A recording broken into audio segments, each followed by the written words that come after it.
Mengejutkan, Gatot Nurmantio lawan provokator yang benturkan Indonesia dan Islam. Sekarang bukan saatnya lagi untuk malu-malu. Bukan waktunya lagi buat takut. Ayo kita lawan para provokator pemecah belah anak bangsa. Jangan didiamkan upaya penggiringan opini yang membuat seakan-akan Islam adalah pendatang dan tamu di negeri ini. Tidak. Justru Islamlah pemilik saham mayoritas Indonesia. Negeri ini didirikan di atas tanah kesultanan-kesultanan.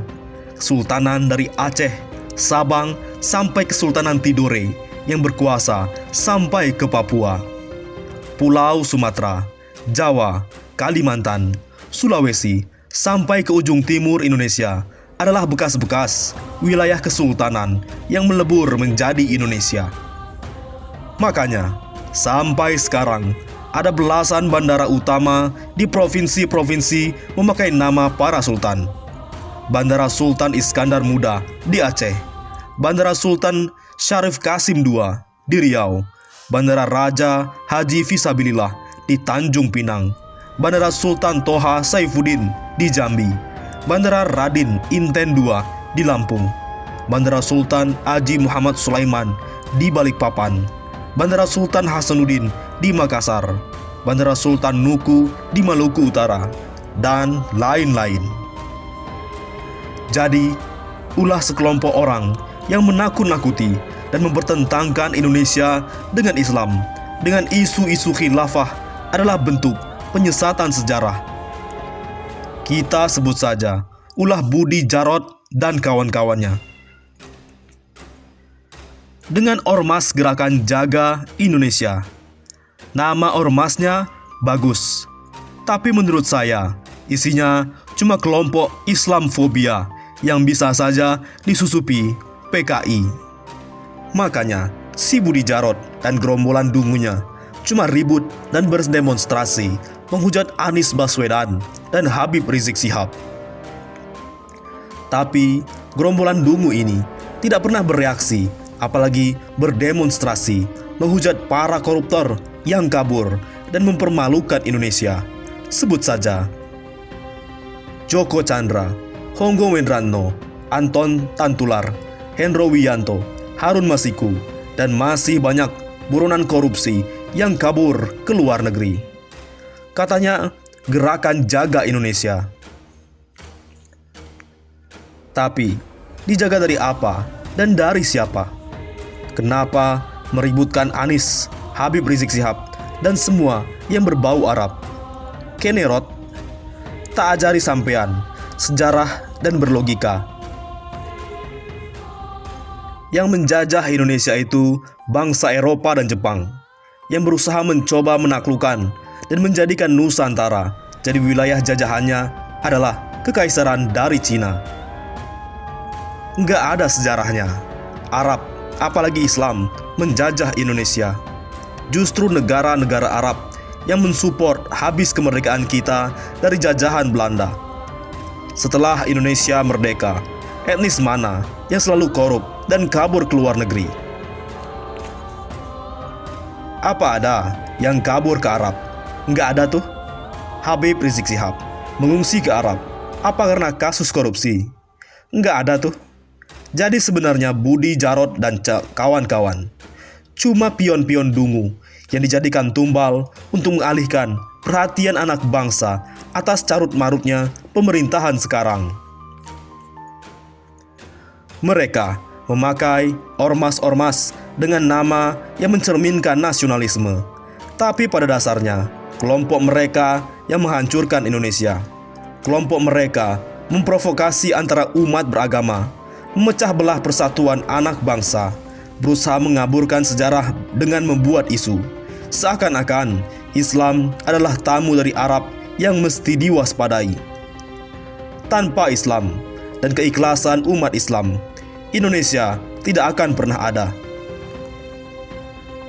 Tanpa perjuangan para ulama dan pahlawan yang 90% beragama Islam, Indonesia tidak akan pernah merdeka. Tanpa kerelaan para sultan-sultan dan penguasa muslim lokal, mustahil terbentuk Indonesia.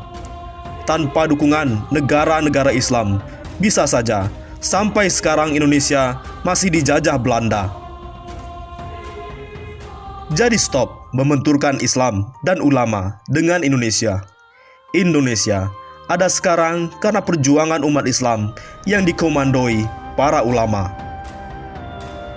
Yang cukup menjadi perhatian adalah detik-detik masa gagal bakar poster Habib Rizik. Kenapa? Sebuah video berdurasi 2 menit 19 detik beredar luas di media sosial, di mana sejumlah massa yang hendak membakar poster bergambar Imam Besar Front Pembela Islam FPI Habib Rizik Syihab. Uniknya, upaya massa membakar poster tersebut gagal, walau sudah diguyur bensin. Video itu diunggah di akun Twitter @nenganyar15 pada Senin malam 27 Juli 2020. Dalam video itu, terlihat poster Habib Rizik Syihab dibentangkan dengan ukuran yang cukup besar. Kemudian ada seorang pria yang membawa bensin dalam sebuah dirijen lalu mengguyurkan ke spanduk tersebut. Usai diguyur, muncul pria lain yang mengenakan baju merah dan topi, menyalakan api untuk membakar spanduk berwajah Habib Rizik tersebut. Api kemudian menyala. Uniknya, api itu hanya beberapa detik saja menyala di poster tersebut. Setelah itu, langsung padam. Allahu Akbar. Foto Habib Rizik Syihab tak bisa dibakar. Di saat para cebong dan kaum neo PKI ingin coba membakarnya, saking kesalnya, saat foto Habib Rizik Syihab tak bisa dibakarnya, mereka langsung merobeknya. Allah yang Maha Kuasa atas segalanya yang ada di dunia ini. Dan api pun tak ingin menyentuh foto Habib Rizik Syihab, kata Neng Anyar. Ketika api berkobar, massa sempat meluapkan kegembiraan mereka sambil melontarkan kalimat-kalimat ketidaksukaan terhadap Habib Rizik. Tapi saat api padam, massa sempat terdiam lantaran api tidak menyala walau sudah disiram bensin. Massa kemudian memukuli spanduk tersebut menggunakan bambu dan berusaha menyobeknya. Di tengah massa merobek-robek spanduk wajah Habib Rizik Syihab, ada seorang wanita yang memakai baju putih berorasi, "Hancurkan Habib Rizik." Rizik Syihab tukang jualan minyak wangi yang mengaku Habib, maka harus dibumi hanguskan, ujarnya berteriak dalam video itu. Tidak dijelaskan kapan dan di mana peristiwa tersebut terjadi. Namun, dari gambarannya, terlihat ada aksi massa yang dilakukan. Peristiwa gagalnya massa membakar spanduk dengan wajah Habib Rizik Syihab tersebut mengundang komentar dari netizen atau warganet. Ada yang menyebut peristiwa itu sebagai kuasa Allah Subhanahu wa Ta'ala yang menjaga seorang ulama. Allahu Akbar. Foto Habib Rizik Syihab tak bisa terbakar saking kesalnya saat foto Habib Rizik Syihab tak bisa dibakarnya. Mereka langsung merobeknya. Allah yang Maha Kuasa atas segalanya yang ada di dunia ini, dan api pun tak ingin menyentuh foto Habib Rizik Syihab. Sementara akun Ustadz Hilmi Firdaus juga langsung mengunggah foto lautan umat Islam yang berkumpul bermunajat di Monas, Jakarta Pusat. Menurut dia, Habibana Rizik Syihab sangat cinta NKRI sehingga tak terprovokasi. Manusia sebanyak ini adalah pencinta Habibana. Pastinya semua marah ketika foto beliau dihinakan. Jika mau, bisa saja beliau menyuruh umat Islam bergerak, tapi beliau lebih cinta NKRI dan tidak ingin bangsa ini terpecah belah gegara ulah segelintir pengecut yang ngaku-ngaku cinta NKRI tapi bergaya PKI. Bagaimana menurut pendapat Anda?